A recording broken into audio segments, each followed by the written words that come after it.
Newcastle surfer. Good evening.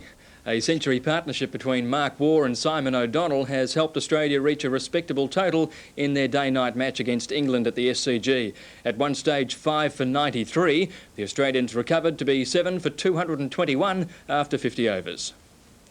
Awarded an OBE in the New Year's honours list, Graham Gooch posed with his team before winning the toss and sending Australia in. With Mark Taylor again left out of the starting lineup, Marsh and Boone were hoping to carry on where they left off in the test. But in the 7th over, Boone was out leg before to Fraser for 4. Oh, close. Got him, yes, good delivery. Dean Jones' appearance, though, inevitably increased the run rate. Oh, he's hit that straight down the ground. It's a magnificent shot. A slice of luck then for Jones, dropped by the England captain, before he again pummeled the bowling. Oh, that's a bad ball, and what a shot. But Jones' big hitting led to his downfall in the 16th over, when he was on 25. Beautifully judged.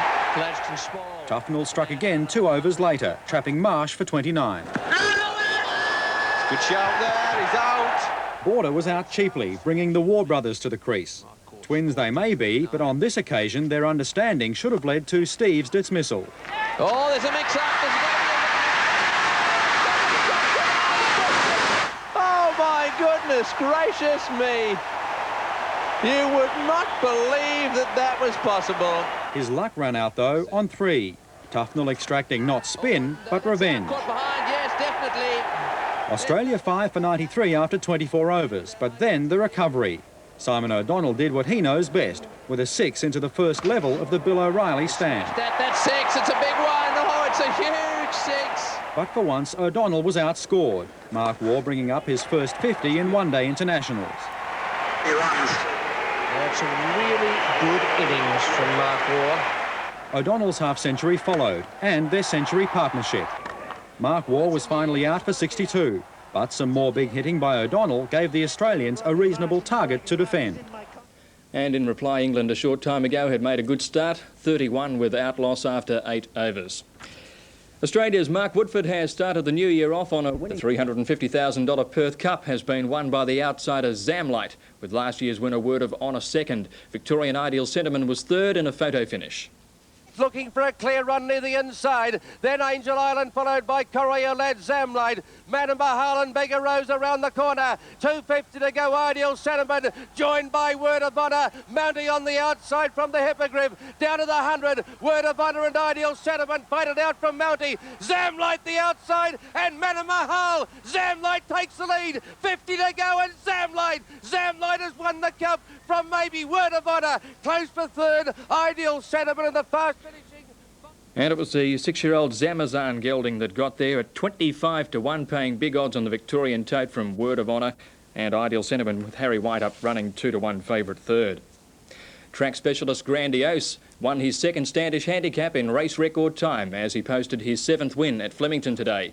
And the Bagot was won by the 84 Derby winner Red Anchor's brother, Rough Seas. Doubles to Stephen King and Greg Childs as we check results. The first on the card won by Snow Gypsy, starting 5 to 2 and favourite, too experienced for the first hurdler Grosvenor Hall. The second was won by Maritima. This was backed from 20 to 1 into 8 to 1, an old-fashioned plunge landing there. The third went to Cool Special, Greg Childs, who's riding well, bringing up a double on the first 2 flat events of the year. And it was Danny Adam who rode beautifully in this. Clear. Explorer can't make up the ground, nor can Apollo Warrior, and it's McCarthy well clear at the 100-metre mark. Explorer's trying hard the last little bit, and McCarthy's got a nice lead, and McCarthy wins at 3/4, maybe a half. Explorer third placing 5 lengths away is a photo between Apollo Warrior. McCarthy just running the 2,000 metres out to hold on from Explorer, with Lord Chickton flashing home for third. Here's the Standish.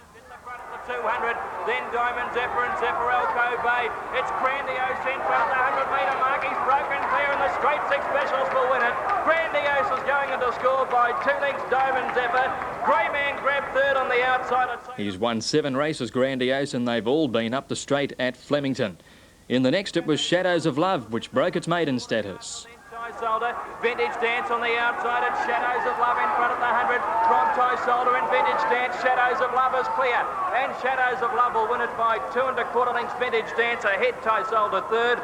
It was Shadows of Love and Stephen King at 12 to 1 with the favourite Lasso odds on well down the track. Here's Rough Seas in the Bagot. boy. Rough Seas in front with 120 metres to go from Dashing Kiwi and Local Knowledge. Rough Seas is still in front, passing the 100-metre mark, and Rough Seas is going to win it. Rough Seas scores by a length and a half. Local Knowledge. Dashing Kiwi is third. Rough Seas at one stage of his career had 2 years away from the racetrack. He scored today at 14 to 1. And the last on the program, won by Take the Prize, completing Stephen King's double at sevens, the favourite Jumeirah weakening in the run home. Daily double today, 1 and 9, $24.10. Extra 15 and 1, $26.95. Quadrella for double 1, double 9, $1,372.05. And the quad extra 1 triple 9, nearly $5,500. Which is not a bad price. Not bad, is it? Yeah, but the year started the way it finished. No money in the pockets again, see? Well, there's always hope. Happy New Year to you, by the way. And to you too, see? Thanks, Greg. Now the weather, and thankfully we had some relief from yesterday's extreme heat, but watch out tomorrow. It's a day of total fire ban, but more on that shortly. Today around Victoria... At 5 for 93 after 24 overs has set England 222 runs for victory in their one-day international in Sydney. A record 112-run partnership for the sixth wicket between Simon O'Donnell and Mark Waugh saw Australia finish with 7 for 221. O'Donnell unbeaten on 71, England needing 4.44 runs and over to win. The SCG was obviously Sydney's most popular hangover cure, and Gladstone Small's first over indicated he might have been nursing one as well. But Fraser was more accurate, dismissing second test hero Boone, LBW for 4 in the 7th over. Jones came to the wicket and showed little sign of changing the aggressive approach which has served him so well this summer. He did have a slice of luck when Gooch dropped what he should have taken at first slip off to Freitas, but the introduction of Tufnell's spin got the desired result, Small taking a good catch at long on, and it was 2 for 55. Jeff Marsh then began to push his scoring rate along and was severe on anything even slightly loose from Tufnell, but the spinner gained his revenge with the score on 72 when Marsh tried the sweep once too often. In the next over, Border middled a delivery from Hemming straight to Small, and the Aussies were in trouble at 4 for 82. And they could have been in more trouble when Steve and Mark Waugh looked more like strangers than twins. But Tufnell made a meal of the simplest of runouts. But Steve lasted only a few more minutes before Tufnell made amends, Australia 5 for 93. For a change, Simon O'Donnell had to put his head down, but every now and then his natural desire for the big hit shone through. That's 6, it's a big one. Oh, it's a huge 6. His partnership with Waugh rescued the Australians from trouble, Waugh bringing up his highest score for his country, while O'Donnell reverted to his role of the big hitter in the dying overs as he too notched up a magnificent 50 in a 100 partnership. And not even the loss of Waugh for 62, falling to a fine catch in the deep by Larkins, could slow the progress, as Australia set England a target of 222 for victory, literally throwing the bat at everything to set up a good finish tonight. Peter Donegan for the 10 Evening News. He certainly had to go there. Trainer David Hayes started off the new year as he left it off in 1990 when he took out today's Standish handicap at Flemington with brilliant sprinter Grandiose. Partnered again by Michael Clark, the win gave Grandiose his 7th success down the Flemington Straight. The Standish is the first of the big 4 Flemington sprints for the year, and Grandiose was attempting his second win in the race, having won it 2 years ago. At the 200, Grandiose straight up on the outside. The straight track specialist took the lead from Yankee Minor. Diamond Zephyr running on, and then Grey Man, but Grandiose is going to win another Standish handicap, and Grandiose comes away and won it 2.5 lengths to Diamond Zephyr. Third, probably Grey Man.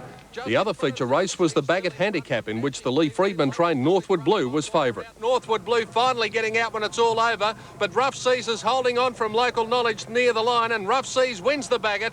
Meanwhile, across the Tasman, Castletown started favourite in the Auckland Cup. Sugar's in front, Star Harvest and Coconut Ice and Castletown out deeper. Star Harvest in front, Star Harvest got the cup.